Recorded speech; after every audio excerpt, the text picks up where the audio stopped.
And then when we went out to bid, we were kind of taken by surprise with the cost of the bids that were coming in. We underestimated the rate of inflation in the construction industry.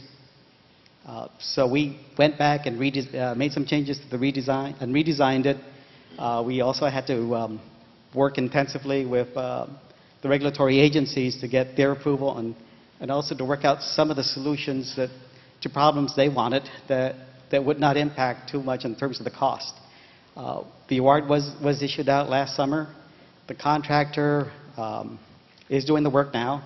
We've lost about a month or two because of the heavy rains. But we should expect to begin the vertical construction, that is building the houses, probably starting as early as March.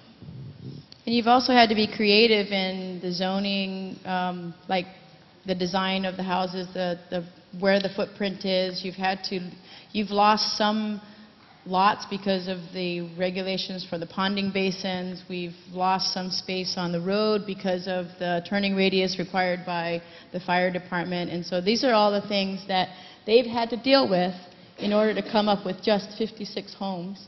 And we've got to build 3,000 per year.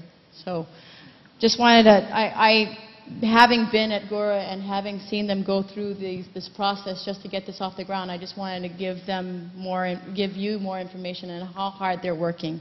So now we go into the questions.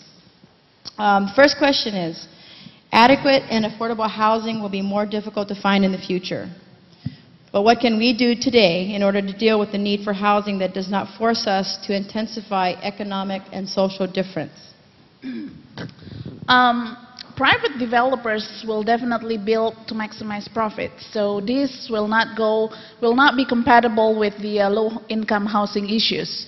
So really, this comes down to government assistance, either on local level or on the federal level. You know, government assistance can take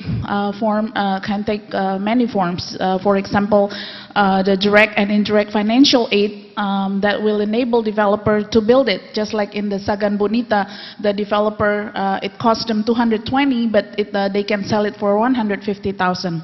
The other example is the Ironwood Estates. They quietly have completed 300 units of affordable rental up in Dededo, and they were able to rent these nice houses, 3 and 4 bedroom, 1,300 to 1,500 square feet, pitch roof, really nice, in really nice condition, for a rent of starting from $735 per month. So this kind of government assistance will enable private developer to help. The other ideas also include probably repeal of the utility fee and connection costs for low-income housing projects. We know it's going to be enforced soon. It's under the Public Utility Commission table now.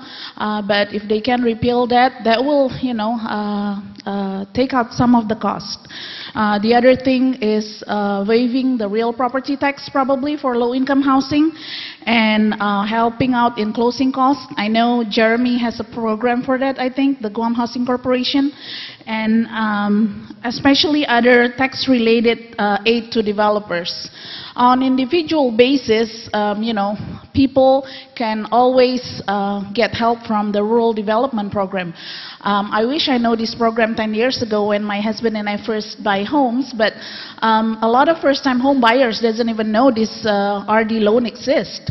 100% closing costs, 100% financing plus closing costs is included in this, and that surely will enable, you know, the low-income families to be able to afford houses.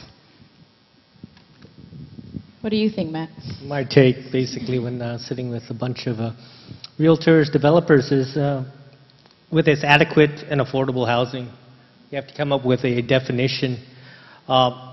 The question was asked about how will it affect our local market, the local population? And an individual said it won't affect the local population at all. There's adequate housing available. And what they were doing was they were defining adequate and affordable housing as a rental market. They were stating basically that the local population has a source of housing within a rental context. And what I'd like to see is having, let's move beyond just affordable rentals, and let's have actual real affordable homes in which people can actually obtain, buy, and acquire wealth through. We want a healthy market, we want a healthy population, and we can actually see a healthier population, a healthier economy through the home ownership. So I'm a proponent for adequate and affordable housing for purchase rather than just for rental. The home ownership. Home ownership, We had this absolutely. conversation the other day about, is it realistic to think that we're all going to own homes? And Matt comes from the school of thought that everybody should be afforded the opportunity to own a home. Or buy a home? I think everybody should seriously be looking at, depending on your situation, whether you're a transient individual who's just moving through the island, or whether you choose to call this home and you choose to set roots down within our community and be an individual who adds to the community. Home ownership should be something that everybody should be looking at. So how do you propose we move from that target rental market to getting people into homes that they own? Therein lies the problem. And Jeremy's going to give us the solution. Absolutely. I have to agree with both Siska and Matt. It should be a goal for everyone to purchase a home. It's the beginning of building your personal wealth, especially for your family, and it's something that you can pass on to your family. Home ownership should be the ultimate goal for people, for our island residents, because really you can rent all your life and you'll never build any equity in that rental unit. But if you purchase a home, you build some equity, of course depending on appraisal values. We're not going to get into that. It'll be going into Siska's realm over there. But I also have to agree with Siska on